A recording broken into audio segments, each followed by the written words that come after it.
Dear students, നമ്മളിന്ന് LR circuit എന്നുള്ള ടോപ്പിക്കാണ് ഡിസ്കസ് ചെയ്യുക. ഇപ്പോൾ LR സർക്യൂട്ടിൽ എന്തൊക്കെയുള്ളത്? ഒരു ഇൻഡക്ടറും ഒരു റെസിസ്റ്ററും, they are connected in series and an AC EMF is applied to the circuit. അപ്പോൾ ഇങ്ങനെയുള്ള സർക്യൂട്ടിൽ നമ്മൾ നേരത്തെ പഠിച്ചിട്ടുണ്ട്, റെസിസ്റ്റർ മാത്രമേ ഉള്ളെങ്കിൽ കറണ്ടും റെസിസ്റ്ററിലെ പൊട്ടൻഷ്യൽ ഡിഫറൻസും ഒരേ ഫേസിലാണ്, അത് തമ്മിലുള്ള ഫേസ് ഡിഫറൻസ് 0 ആണ്. അതുപോലെ ഇൻഡക്ടർ മാത്രമേ ഉള്ളെങ്കിൽ ഇൻഡക്ടറിൽ EMF ലീഡ് ചെയ്യുന്നു, കറണ്ട് ലാഗ് ചെയ്യുന്നു. ഇത് നമ്മൾ കണ്ടതാണ് കഴിഞ്ഞ ദിവസങ്ങളിൽ. അപ്പോൾ അവിടെ ഫേസർ ഡയഗ്രാം വരയ്ക്കുമ്പോൾ കറണ്ടിൻ്റെ ഡയറക്ഷൻ നമ്മൾ ഓൾറെഡി ഫിക്സ് ചെയ്യുന്നു. ഫസ്റ്റ് ക്വാഡ്രൻറ്റിൽ ബൈസെക്ടർ, കറണ്ടും VR-ഉം അതായത് റെസിസ്റ്ററിലെ പൊട്ടൻഷ്യലും ഒരേ ഫേസിലാണ്. അതുകൊണ്ട് അവയെ റെപ്രസെൻ്റ് ചെയ്യാനായിട്ട് ഈ കറണ്ടിൻ്റെ അതേ ഫേസർ തന്നെ നമ്മൾ യൂസ് ചെയ്യുന്നു. ഇനി ഇൻഡക്ടറിലെ പൊട്ടൻഷ്യൽ VL അതിൽ കറണ്ടിനെ അപേക്ഷിച്ച് 90 ഡിഗ്രി ലീഡ് ചെയ്യുന്നു. അപ്പോൾ കറണ്ടിൽ നിന്ന് ആൻറ്റി ക്ലോക്ക് വൈസ് ആയിട്ട് 90 ഡിഗ്രി എടുത്ത് VL വരയ്ക്കണം. അപ്പോൾ Iയും VR-ഉം ഒരേ ഡയറക്ഷനിൽ, VL 90 ഡിഗ്രി ലീഡ് ചെയ്തു. അപ്പോൾ ഇങ്ങനെയാണ് നമുക്ക് കിട്ടുന്ന ഫേസർ ഡയഗ്രാം. അപ്പോൾ ഇനി നമുക്ക് ഈ ഫേസർ ഡയഗ്രാം തന്നെയാണ് ഇവിടെ ഗ്രാഫിലും കാണിച്ചിരിക്കുന്നത്. നമുക്ക് കാണാം, റെസിസ്റ്ററിലെ വോൾട്ടേജ് ഗ്രാഫിക്കലായിട്ട് സൈൻ കർവ് ഉപയോഗിച്ച് റെപ്രസെൻ്റ് ചെയ്യുന്നു. അതിനേക്കാൾ 90 ഡിഗ്രി ലീഡ് ചെയ്യുന്ന ഇൻഡക്ടറിലെ വോൾട്ടേജ് രണ്ടാമത്തെ ഡയഗ്രത്തിൽ നിങ്ങൾക്ക് കാണാം. ഇപ്പോൾ റെസിസ്റ്ററിലെ വോൾട്ടേജ് 0 ആയിരുന്നപ്പം ഇൻഡക്ടറിലെ വോൾട്ടേജ് ലീഡ് ചെയ്ത് മാക്സിമത്തിലായിരുന്നു നിന്നത്. ഓരോ ഇൻസ്റ്റൻറ്റിലും 90 ഡിഗ്രിയുടെ ഒരു ഫേസ് ഡിഫറൻസ് ആണ് ഈ ഗ്രാഫുകൾ തമ്മിൽ ഉള്ളത്. കാരണം ഇൻഡക്ടർ വോൾട്ടേജ് റെസിസ്റ്റർ വോൾട്ടേജിന് 90 ഡിഗ്രി ലീഡ് ചെയ്യുന്ന ഒരവസ്ഥയാണ്. ഇനി നമുക്ക് ഈ സർക്യൂട്ടിലെ റിസൾട്ടൻറ്റ് EMF അല്ലെ റിസൾട്ടൻറ്റ് വോൾട്ടേജ്, അതിൻ്റെ ഡയറക്ഷനും അതിൻ്റെ മാഗ്നിറ്റ്യൂഡും ഒക്കെ parallelogram law of vector addition use ചെയ്ത് കണ്ടുപിടിക്കാൻ സാധിക്കും. ഇപ്പോൾ VR-ന് ഈക്വൽ ഓപ്പോസിറ്റുമായിട്ട് ഈ സൈഡ് വരയ്ക്കുക പാരലലായിട്ട്, അതുപോലെ VL-ന് പാരലലായിട്ട് ഈക്വലായിട്ട് ഈ സൈഡ് വരയ്ക്കുക, പാരലോഗ്രാം കംപ്ലീറ്റ് ചെയ്യുക. Then the diagonal of the parallelogram starting from the intersection of VL and VR represent the resultant EMF in the LR circuit.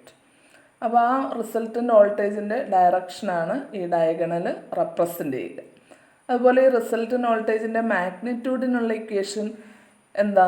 V = √VR² + VL² എന്നെടുക്കാം. ഇവിടെ തീറ്റ 90 ഡിഗ്രിയാണ് VR-നും VL-നും ഇടയ്ക്ക്, അതുകൊണ്ട് cos 90 0 ആയതുകൊണ്ട് cos ടേം ഇല്ല. ബാക്കി √VR² + VL² എന്നാണ് ഇക്വേഷൻ വരിക. ഇനി നമുക്ക് VR-ന് പകരം I × R എന്ന് എഴുതാം. അതുപോലെ VL-ന് പകരം I × XL എന്ന് എഴുതാം. So the equation for resultant voltage becomes V = √IR² + IXL². ഇവിടെ നമുക്ക് സ്ക്വയർ ചെയ്യുമ്പോൾ I² കോമൺ ആയിട്ടുണ്ട്, അത് റൂട്ടിന് വെളിയിലേക്ക് എടുക്കാം. Then we'll get V = I × √R² + XL². And the impedance of the circuit can be obtained as Z = V/I, and that will be equal to √R² + XL². ഞാനിതിനു മുമ്പ് സൂചിപ്പിച്ചായിരുന്നു LCR circuit ഒരു general കേസാണ്. ആ general കേസിൽ നമുക്ക് ഇവിടെ LR circuit എന്ന് പറയുമ്പോൾ C മാത്രം ഇല്ലാത്ത ഒരവസ്ഥയാണ് വരിക. അപ്പോൾ ഈ LCR സർക്യൂട്ടിൻ്റെ ഇമ്പിഡൻസിൻ്റെ ഇക്വേഷനകത്ത് √R² + XL difference XC² എന്നായിരുന്നു, ഓർക്കുന്നില്ലേ? അപ്പോൾ ഇവിടെ XC ഇല്ലാത്തത് കൊണ്ട് അത് ഒഴിവാക്കിയാൽ XL² വരും. അങ്ങനെ ആ ജനറൽ ഇക്വേഷനിൽ നിന്ന്, LCR സർക്യൂട്ടിൻ്റെ ഇക്വേഷനിൽ നിന്ന് നമുക്ക് C ഇല്ലാത്ത LR സർക്യൂട്ടിൻ്റെ ഇക്വേഷൻ ഇങ്ങനെ എഴുതാൻ പറ്റും. അങ്ങനെ പ്രോബ്ലമൊക്കെ ചെയ്യുമ്പോൾ അങ്ങനെ ഓർത്ത് ചെയ്താലും മതി. ഇനി ഇതൊരു സ്പെഷ്യൽ കേസായിട്ട് പഠിക്കുക, ചിലപ്പോൾ ചോദിച്ചാലോ, അതുകൊണ്ട്. അതുപോലെ നമുക്ക് കറണ്ടിനുള്ള ഇക്വേഷൻ എങ്ങനെ എഴുതാൻ പറ്റും? ഇവിടെ ഇതാണ് കറണ്ടിൻ്റെ ഡയറക്ഷൻ, ഇതാണ് റിസൾട്ടൻ്റ് വോൾട്ടേജിൻ്റെ അല്ലെങ്കിൽ അപ്ലൈഡ് EMF-ൻ്റെ ഡയറക്ഷൻ. ഇവിടെ നമുക്ക് കാണാൻ പറ്റും EMF കറണ്ടിനെ അപേക്ഷിച്ച് ലീഡ് ചെയ്യുന്നു റിസൾട്ടൻറ്റ് വോൾട്ടേജ്. അല്ലെങ്കിൽ കറണ്ട് റിസൾട്ടൻറ്റ് EMFൻ്റെ ഡയറക്ഷനിൽ നിന്ന് 5 ഡിഗ്രി ലാഗ് ചെയ്യുന്നതായിട്ടാണ് കാണുക. അതുകൊണ്ട് കറണ്ടിൻ്റെ ഇക്വേഷനകത്ത് നമുക്ക് എന്തെഴുതാം? കറണ്ടിനുള്ള equation I=I0 sin ωt - phi എന്നെഴുതാനായിട്ട് സാധിക്കും. ഫൈ എന്ന് പറയുന്നത് റിസൾട്ടൻ്റ് വോൾട്ടേജും കറണ്ടും തമ്മിലുള്ള ഫേസ് ഡിഫറൻസ് ആണ്. ഇനി ഫൈയുടെ വാല്യൂ കണ്ടുപിടിക്കാനായിട്ട് tan phi കിട്ടണമെങ്കിൽ tan phi ഓപ്പോസിറ്റ് സൈഡ് ഇതായിട്ട് വരും. അതായത് VL/VR. VLന് പകരം IXL എന്നും VRന് പകരം IR എന്നും എഴുതിയാൽ will get tan phi XL/R. ഇതിൽ നിന്ന് ഫൈ കിട്ടാൻ tan ഇൻവേഴ്സ് XL/R എടുത്താൽ മതിയാകും. ഇവിടെ XLൻ്റെ വാല്യൂ കണ്ടുപിടിക്കാനായിട്ട് നമ്മൾ നേരത്തെ പഠിച്ചിട്ടുണ്ട്. ഇൻഡക്റ്റീവ് റിയാക്റ്റൻസ് ആണ് XL. അതിനുള്ള equation L omega angular frequency ആണ്. അപ്പോൾ ഫ്രീക്വൻസിയാണ് തന്നിരിക്കുന്നതെങ്കിൽ ഒമേഗയ്ക്ക് വരാൻ 2πf എന്നുള്ള ഇക്വേഷൻ എടുക്കണം. അപ്പോൾ L×2πf എന്നുള്ള ഇക്വേഷൻ ഉപയോഗിച്ച് നമുക്ക് XL കാണാം. XL/R വെച്ച് tan phi കാണാൻ പറ്റും. അതുപോലെ ഇമ്പിഡൻസ് കാണാനായിട്ട് √R² + XL² ഉപയോഗിക്കാം. ഇവിടെയും XL കാണാൻ Lω അല്ലെങ്കിൽ L×2πf ഉപയോഗിക്കണം. പ്രോബ്ലം ഒക്കെ ചെയ്യുമ്പോഴാണ് നമുക്കത് ആവശ്യം വരിക. അത് ശ്രദ്ധിച്ചിരിക്കുക. ഇനി നമുക്ക് അടുത്ത സർക്യൂട്ടിലേക്ക് പോകാം. അത് CR സർക്യൂട്ടാണ്. CR എന്ന് പറഞ്ഞാൽ എന്താ? Cയും Rഉം ഉള്ള സർക്യൂട്ട്. അതായത് കപ്പാസിറ്ററും റെസിസ്റ്ററും സീരീസ് ആയിട്ട് നമ്മളൊരു AC EMFനോട് അപ്ലൈ ചെയ്യുന്നു. അപ്പോൾ ഈ സർക്യൂട്ട് നമുക്ക് ഇതുപോലെ തന്നെ അനലൈസ് ചെയ്യാം. നിങ്ങൾക്കറിയാം, റെസിസ്റ്റർ മാത്രമുള്ള സർക്യൂട്ടിൽ കറണ്ടും റെസിസ്റ്ററിലെ വോൾട്ടേജും ഒരേ ഫേസിലാണ്. അപ്പോൾ അവയെ നമുക്ക് ഒരേ ഡയറക്ഷനിലുള്ള വെക്ടേഴ്സ് ഉപയോഗിച്ച് റെപ്രസെൻ്റ് ചെയ്യാൻ പറ്റും. പക്ഷേ കപ്പാസിറ്ററിലെ വോൾട്ടേജ് കറണ്ടിനെ അപേക്ഷിച്ച് ലാഗ് ചെയ്യുന്നു, അല്ലെങ്കിൽ കറണ്ട് കപ്പാസിറ്ററിലെ വോൾട്ടേജിനെ അപേക്ഷിച്ച് ലീഡ് ചെയ്യുന്നു എന്നാണ് നമ്മൾ പഠിച്ചിരിക്കുക. അപ്പോൾ current I and voltage VR അത് രണ്ടും ഒരേ ഫേസിലാണ്, റെസിസ്റ്ററിലെ കറണ്ടും വോൾട്ടേജും. സീരീസ് ആയിട്ട് കണക്ട് ചെയ്ത ഒരു സർക്യൂട്ടിൽ കറണ്ട് രണ്ടിലും സെയിം ആണ്, ഒരേ ഡയറക്ഷനുമാണ്. അപ്പോൾ കപ്പാസിറ്ററിലെ വോൾട്ടേജ് നമ്മൾ നോക്കുമ്പോൾ അത് കറണ്ടിനെ അപേക്ഷിച്ച് 90 ഡിഗ്രി ലാഗ് ചെയ്ത് വരുന്നു. അപ്പോൾ അതിൻ്റെ ഫേസർ ഡയഗ്രാം വരയ്ക്കുമ്പോൾ നമുക്ക് ഈ ഒരു ഫേസർ ഡയഗ്രാം ആയിരിക്കും കിട്ടുക, അല്ലേ? നോക്കുക, കറണ്ടിൻ്റെ ഡയറക്ഷൻ നമ്മൾ ഫസ്റ്റ് ക്വാഡ്രൻ്റ് വരച്ചു. കറണ്ടിൻ്റെ ഡയറക്ഷനിൽ തന്നെയാണ് VRൻ്റെ ഡയറക്ഷനും. VRന് പകരമാണ് ഇവിടെ I×R എന്ന് എഴുതിയിരിക്കുന്നത്. I/R എന്ന് എഴുതിയിരിക്കുന്നത് VRന് പകരമാണ്. കറണ്ട് ഗ്രീൻ വെക്ടർ ഉപയോഗിച്ചും VR യെല്ലോ വെക്ടർ ഉപയോഗിച്ചും റെപ്രസെൻ്റ് ചെയ്തിരിക്കുന്നു. രണ്ടും ഒരേ ഡയറക്ഷനിൽ ഒരേ വെക്ടറാണ്. ഒന്നിന് മേളിലൊന്നായിട്ടാണ് വരയ്ക്കേണ്ടത്. അല്പം ഒന്ന് കാണാൻ പാകത്തിന് വരച്ചതേ ഉള്ളൂ, മാറ്റി. അതുപോലെ VC എന്ന് പറയുന്ന I×XC. അത് നമ്മൾ പറഞ്ഞു കറണ്ടിനെ അപേക്ഷിച്ച് 90 ഡിഗ്രി ലാഗ് ചെയ്ത് വരുന്നു. ലാഗ് ചെയ്യുമ്പോൾ ക്ലോക്ക് വൈസ് ഡയറക്ഷനിലല്ലേ എടുക്കുക. അപ്പോൾ ഈ മജൻ്റെ കളറിലുള്ള വെക്ടറാണ് എന്തിനെ റെപ്രസെൻ്റ് ചെയ്യുക? VCയെ റെപ്രസെൻ്റ് ചെയ്യുക. അപ്പോൾ നമുക്ക് VRൻ്റെയും VCയുടെയും ഡയറക്ഷൻ കിട്ടി. VC VRനെ അപേക്ഷിച്ച് 90 ഡിഗ്രി ലാഗ് ചെയ്യുന്നു. അത് തമ്മിലുള്ള ഫേസ് ഡിഫറൻസ് 90 ആണ്. അപ്പോൾ ഇനി ഇതിലെ റിസൾട്ടൻ്റ് വോൾട്ടേജ് കിട്ടാൻ എന്ത് ചെയ്യണം? പാരലോഗ്രാം കംപ്ലീറ്റ് ചെയ്യുക. ആ പാരലോഗ്രത്തിൻ്റെ ഡയഗണൽ എടുക്കുക. ഇതാണ് റിസൾട്ടൻ്റ് വോൾട്ടേജിൻ്റെ ഡയറക്ഷൻ. ഏത് സർക്യൂട്ടിലാണ്? CR അല്ലെങ്കിൽ RC സർക്യൂട്ടിൽ. അപ്പോൾ ഈ റിസൾട്ടൻ്റ് വോൾട്ടേജിൻ്റെ മാഗ്നിറ്റ്യൂഡ് കാണാൻ നമുക്ക് വീണ്ടും പാരലോഗ്രാം ലോ ഉപയോഗിച്ചുള്ള ഇക്വേഷൻ എഴുതാം. റിസൾട്ടൻ്റ് വോൾട്ടേജിൻ്റെ ഇക്വേഷൻ √VR² + VC² എന്നെഴുതാൻ പറ്റും. ഇവിടെ ഇവ തമ്മിലുള്ള ആംഗിൾ 90 ഡിഗ്രി ആയതുകൊണ്ടാണ്, cos 90 0 ആയതുകൊണ്ടുമാണ് ഈ രണ്ട് ടേമിൽ നിൽക്കുന്നത്. ഇനി വീണ്ടും നമുക്ക് VRന് പകരം IR എന്നും VCക്ക് പകരം IXC എന്നും എഴുതി സബ്സ്റ്റിറ്റ്യൂട്ട് ചെയ്യാം. Then will get like this. പിന്നെ ഐയുടെ സ്ക്വയർ രണ്ടിടത്തും ഉണ്ട്, കോമൺ ആണ്. അത് ബ്രാക്കറ്റിൽ പുറത്തേക്ക് എടുക്കാം. അതുപോലെ റൂട്ടിന് പുറത്തെടുക്കുമ്പോൾ അത് I എന്നാകും. So the equation for impedance can be written as Z=V/I. ഇപ്പോൾ I പുറത്തെടുത്ത് റൂട്ടിന് പുറത്തൊക്കെ എടുത്ത് വന്നപ്പോൾ ആ കിട്ടിയ അതിനെ നമ്മൾ ഇങ്ങോട്ട് കൊണ്ടുവന്ന് ഡിവൈഡ് ചെയ്യുക. അപ്പോൾ V/I അതാണ് ഇമ്പിഡൻസ് അല്ലെങ്കിൽ സർക്യൂട്ടിലെ ടോട്ടൽ റെസിസ്റ്റൻസിനെ റെപ്രസെൻ്റ് ചെയ്യുന്നത്. And that is equal to root of R square plus X C square എന്ന് കിട്ടില്ലേ. അപ്പോൾ this is the equation for the impedance of a C R circuit or R C circuit. That is root of R square plus X C whole square.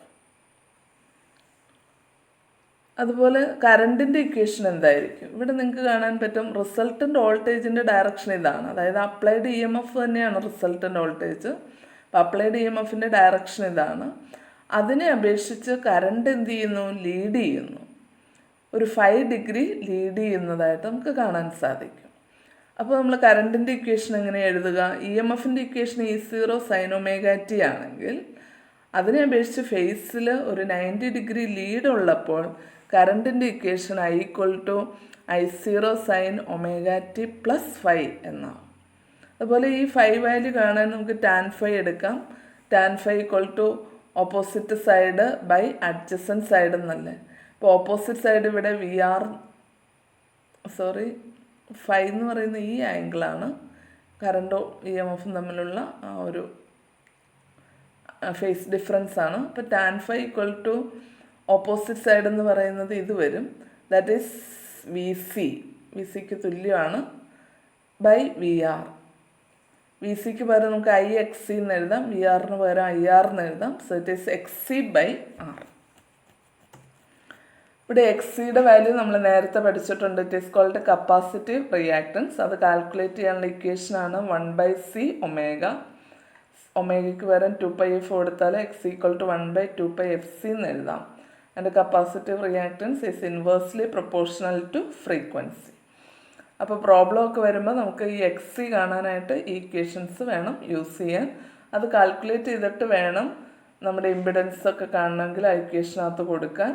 അതുപോലെ tan phiയുടെ value കാണാനും നമുക്ക് ഈ equation XC/R XC ഇങ്ങനെ calculate ചെയ്തിട്ട് substitute ചെയ്യാനായിട്ട് സാധിക്കും. ഇതും നമുക്ക് LCR സർക്യൂട്ടിൻ്റെ ഒരു സ്പെഷ്യൽ കേസായിട്ട് കരുതിക്കൊണ്ട് ഇക്വേഷൻസ് ഒക്കെ ഊഹിച്ചെഴുതാൻ പറ്റും. അതായത് LCR സർക്യൂട്ട് ആണെങ്കിൽ ഇവിടെ XL difference XC whole square എന്നാണ്. അപ്പോൾ ഇവിടെ L ഇല്ലാത്തത് കൊണ്ട് XL 0 ആകുന്നത് കൊണ്ടും XL ഇല്ലാണ്ടായാൽ ഇക്വേഷൻ ഇതല്ലേ R² + XC². ആ രീതിയിൽ നമുക്ക് പ്രോബ്ലത്തിലൊക്കെ അപ്ലൈ ചെയ്ത് ചെയ്യാൻ പറ്റും LCR മാത്രം അറിയാവുന്നവർക്കും. ഇനി നമുക്ക് അടുത്ത ഒരു സർക്യൂട്ട് കൂടിയുണ്ട്. അതെന്തായിരിക്കും? എല്ലും സിയും ഉണ്ട്, പക്ഷെ R ഇല്ലാത്തൊരു സർക്യൂട്ട്, അതായത് LC സർക്യൂട്ട്. ഈ LC സർക്യൂട്ടിൻ്റെ പ്രത്യേകത എന്താ? R ഇല്ല അല്ലേ. അവിടെ ഇൻഡക്ടറും കപ്പാസിറ്ററും മാത്രമേ ഉള്ളൂ. അപ്പോൾ ഇൻഡക്ടറും കപ്പാസിറ്ററും മാത്രം ഉള്ളപ്പോൾ ഇൻഡക്ടറിൻ്റെ കാര്യം നമുക്കറിയാം. Inductor leads current by 90 degree. Voltage in the inductor VL leads current by 90 degree. അതുപോലെ കപ്പാസിറ്ററിലോ VC lags the current by 90 degree എന്ന്. അപ്പോൾ അവ തമ്മിലുള്ള VLും VCയും തമ്മിലുള്ള ഒരു ഫേസ് ഡിഫറൻസ് 90 + 90 180 ഡിഗ്രി വരും. എന്ന് പറഞ്ഞാൽ അവ ഓപ്പോസിറ്റ് ഡയറക്ഷൻസിലാണ് വരുന്നത്. And resultant voltage will be VL - VC. Opposite ഡയറക്ഷനിലുള്ള രണ്ട് വെക്ടർ കൂട്ടാൻ വലുതിൽ നിന്ന് ചെറുത് കുറയ്ക്കുക. അപ്പോൾ VL വലുതെങ്കിൽ VL - VC എന്ന് വരും. VC ആണ് വലുതെങ്കിൽ VC - VL എന്ന് വരും. അപ്പോൾ ഇതാണ് റിസൾട്ടൻ്റ് വോൾട്ടേജ്. അതുപോലെ ഇമ്പിഡൻസിൻ്റെ ഫേസർ ഡയഗ്രാം കൂടെ ഒന്ന് നോക്കി പോകാം. കറണ്ടിൻ്റെ ഡയറക്ഷൻ ഫസ്റ്റ് ക്വാഡ്രൻ്റാണെന്ന് വിചാരിക്കുക. ഇവിടെ ആയിന്ന് മാർക്ക് ചെയ്തിട്ടുണ്ട്. VR ഇല്ല, VR 0 ആണ്. എനിക്ക് അങ്ങനെ VR ഇല്ലാത്തൊരു ഫിഗർ കിട്ടാത്തത് കൊണ്ട് മാത്രമാണ് ഈ ഫിഗർ ഇട്ടത്. VR ഇല്ല എന്ന് നിങ്ങൾ വിചാരിക്കുക. അപ്പോൾ കറണ്ടിൻ്റെ ഡയറക്ഷൻ മാത്രം ഇവിടെ ശ്രദ്ധിക്കുക. ഇതാണ് കറണ്ടിൻ്റെ ഡയറക്ഷൻ. ഇതിനെ അപേക്ഷിച്ച് 90 ഡിഗ്രി ലീഡ് ചെയ്ത് VL വരുന്നു. അപ്പോൾ VLൻ്റെ ഡയറക്ഷൻ ഇങ്ങനെ മാർക്ക് ചെയ്യാം. ഇനി കറണ്ടിനെ അപേക്ഷിച്ച് 90 ഡിഗ്രി ലാഗ് ചെയ്ത് VC വരുന്നു. അപ്പോൾ VCയുടെ ഡയറക്ഷൻ ഇങ്ങനെ വരും. അപ്പോൾ VLും VCയും ഓപ്പോസിറ്റാണെന്ന് നമുക്ക് മനസ്സിലാവും. റിസൾട്ടൻ്റ് വോൾട്ടേജ് എന്ന് പറയുന്നത് VLൻ്റെയും VCയുടെയും സമ്മാണ്. വെക്ടർ സം എടുക്കുമ്പോൾ വലുതിൽ നിന്ന് ചെറുത് കുറയ്ക്കണം. അപ്പോൾ ഇവിടെ ഫിഗറിൽ VCയാണ് വലുതായിട്ട് കാണിച്ചിരിക്കുന്നത്. അപ്പോൾ അതിൻ്റെ റിസൾട്ടൻ്റ് VC - VL ആയിരിക്കും. നേരെ തിരിച്ച് VL ആണ് വലുതെങ്കിൽ VL - VC എന്നെടുക്കണം. അതുപോലെ ഇമ്പിഡൻസിൻ്റെ ഇക്വേഷൻ എഴുതുമ്പോൾ ഇവിടെ നമുക്ക് XL ഡിഫറൻസ് XC എന്നായിരിക്കും വരിക. ഇനി നമ്മൾ LCR സർക്യൂട്ടിൽ പഠിച്ചു റെസണൻസ് എന്നുള്ളൊരവസ്ഥ ഓർക്കുന്നില്ലേ? റെസണൻസ് എപ്പോഴാണ് സംഭവിക്കുക? ഒരു പർട്ടിക്കുലർ ഫ്രീക്വൻസിയിലുള്ള AC കടന്നു പോകുമ്പോഴാണ് അല്ലേ? ആ ഫ്രീക്വൻസിക്ക് ഈ ഒരു കണ്ടീഷൻ, അതായത് XLൻ്റെയും XCയുടെയും വാല്യൂ ഈക്വൽ ആകുന്ന ഒരു കണ്ടീഷൻ വരുമ്പോഴാണ് റെസണൻസ് എന്ന് നമ്മൾ പറയുക. അന്നേരം എന്താ സംഭവിക്കുക? XLും XC ഈക്വൽ ആയാൽ XL ഡിഫറൻസ് XC 0 ആകും. That means impedance of the circuit becomes 0. Impedance 0 ആണ്. ഇവിടെ ഓമിക് റെസിസ്റ്റൻസ് ഇല്ലല്ലോ. അപ്പോൾ total resistance of the circuit എന്താകും? 0 ആകും. അങ്ങനെ കറണ്ടിൻ്റെ വാല്യൂ ഇൻഫിനിറ്റ് ആകുന്ന ഒരവസ്ഥ വരും. ഈ അവസ്ഥയാണ് നമ്മൾ LC സർക്യൂട്ടിൻ്റെ റെസണൻറ്റ് കണ്ടീഷൻ എന്ന് പറയുന്നത്. അപ്പോൾ ഇത് എല്ലാ ഫ്രീക്വൻസിയിലുള്ള AC-ക്ക് ഇങ്ങനെ ഒരു അവസ്ഥ വരുന്നില്ല. ഒരു പർട്ടിക്കുലർ ഫ്രീക്വൻസിയിലുള്ള AC ഒരു ഗിവൺ LC സർക്യൂട്ടിൽ കൂടി കടന്നു പോകുമ്പോഴാണ് XLും XCയും ഈക്വൽ ആവുകയും അന്നേരം ടോട്ടൽ റെസിസ്റ്റൻസ് അല്ലെങ്കിൽ ഇമ്പിഡൻസ് 0 ആവുകയും കറണ്ട് ഇൻഫിനിറ്റ് ആവുകയും ചെയ്യുന്ന ഒരവസ്ഥ വരിക. അപ്പോൾ ഇവിടെ നമുക്ക് കറണ്ട് ഇൻഫിനിറ്റ് ആവുക ചെയ്യുക, കാരണം ഇമ്പിഡൻസ് 0 ആകുന്നു. ഓമിക് റെസിസ്റ്റൻസ് ഒന്നും ഇല്ലാത്തതുകൊണ്ടാണ് ഇമ്പിഡൻസ് 0 ആകുക. LCR സർക്യൂട്ടിലാണെങ്കിൽ അവിടെ ഓമിക് റെസിസ്റ്റൻസ് ഉണ്ട്, അതുകൊണ്ട് ഇമ്പിഡൻസ് 0 ആകില്ല, അത് മിനിമം ആകും. ഇസഡിൻ്റെ വാല്യൂ 6ന് തുല്യമാകും. LCR സർക്യൂട്ടിൽ കറണ്ട് മാക്സിമം ആകും. പക്ഷെ ഇവിടെ 6 0 ആയതുകൊണ്ട് ഇസഡ് 0 ആയിട്ട് കറണ്ട് എന്താകാനുള്ള സാധ്യതയുണ്ട്? ഇൻഫിനിറ്റ് ആകാനുള്ള സാധ്യതയുണ്ട്. പക്ഷേ ഇതൊരു ഐഡിയൽ കേസാണ്. 6 0 എന്നുള്ള ഒരു അവസ്ഥ നമുക്ക് ഒരിക്കലും അത്ര എളുപ്പത്തിൽ ചെയ്യാൻ സാധിക്കില്ല. 6 0 ആയിട്ടുള്ള ഒരു ഇൻഡക്ടർ കോയിലും ഇല്ല. ഏത് കോയിലാണെങ്കിലും ചെറിയൊരു റെസിസ്റ്റൻസ് ഉണ്ടാകും പ്രാക്ടിക്കൽ കേസിൽ നമ്മൾ എടുക്കുമ്പോൾ. പക്ഷേ ഇതൊരു ഐഡിയൽ സിറ്റുവേഷനായിട്ട് നമുക്ക് തിയററ്റിക്കലായിട്ട് ഇങ്ങനെ പറയാം റെസണൻസിൻ്റെ കേസിൽ LC സർക്യൂട്ട് എന്നൊക്കെ. ഇനി ഇവിടെ ഈ ഗ്രാഫ് നമുക്ക് കാണിക്കുന്നത് ഈ സർക്യൂട്ടിൽ ഒരു ഗിവൺ LC സർക്യൂട്ടിൽ പല ഫ്രീക്വൻസിയിലുള്ള AC കടത്തിവിടുമ്പോൾ പ്രൊഡ്യൂസ് ചെയ്യപ്പെടുന്ന കറണ്ടിൻ്റെ മാഗ്നിറ്റ്യൂഡും ഫ്രീക്വൻസിയും തമ്മിൽ കണക്ട് ചെയ്യുന്ന ഗ്രാഫാണ്. ഇവിടെ നിങ്ങൾക്ക് കാണാൻ സാധിക്കും ഒരു പർട്ടിക്കുലർ ഫ്രീക്വൻസിയിലാണ് കറണ്ടിൻ്റെ വാല്യൂ ഏറ്റവും മാക്സിമം ആവുക. ഈ ഫ്രീക്വൻസി ആണ് നമ്മളെ ആ സർക്യൂട്ടിൻ്റെ റെസണൻറ്റ് ഫ്രീക്വൻസി എന്ന് പറയുന്നത്. ഇതിനേക്കാൾ താഴ്ന്ന ഫ്രീക്വൻസികളിലും കൂടിയ ഫ്രീക്വൻസികളിലും ഒക്കെ ഈ കറണ്ടിൻ്റെ വാല്യൂ റെസണൻറ്റ് ഫ്രീക്വൻസിയിലുള്ള കറണ്ടിനേക്കാൾ കുറവാണ് എന്ന് കാണാൻ സാധിക്കും. കാരണം അവിടെ ഒന്നും ഇസഡ് 0 ആകുന്നില്ല. റെസണൻറ്റ് ഫ്രീക്വൻസിയിൽ ഇസഡ് 0 ആകുമ്പോഴാണ് കറണ്ട് ഇൻഫിനിറ്റ് ആവുക. പക്ഷെ ഞാൻ പറഞ്ഞു ഐഡിയൽ കേസിൽ അതോ ഇൻഫിനിറ്റ് ആവുകയുള്ളൂ. പ്രാക്ടിക്കൽ സിറ്റുവേഷൻസിൽ എപ്പോഴും ഒരു ചെറിയ ഓമിക് റെസിസ്റ്റൻസ് ഉണ്ടാവും ഈ ഇൻഡക്ടറിന്. അതുകൊണ്ട് അതൊരു LCR സർക്യൂട്ട് പോലെ ആക്ട് ചെയ്തുകൊണ്ട് കറണ്ട് മാക്സിമം ആവുകയേ ഉള്ളൂ, ഇൻഫിനിറ്റ് ആകുന്നില്ല.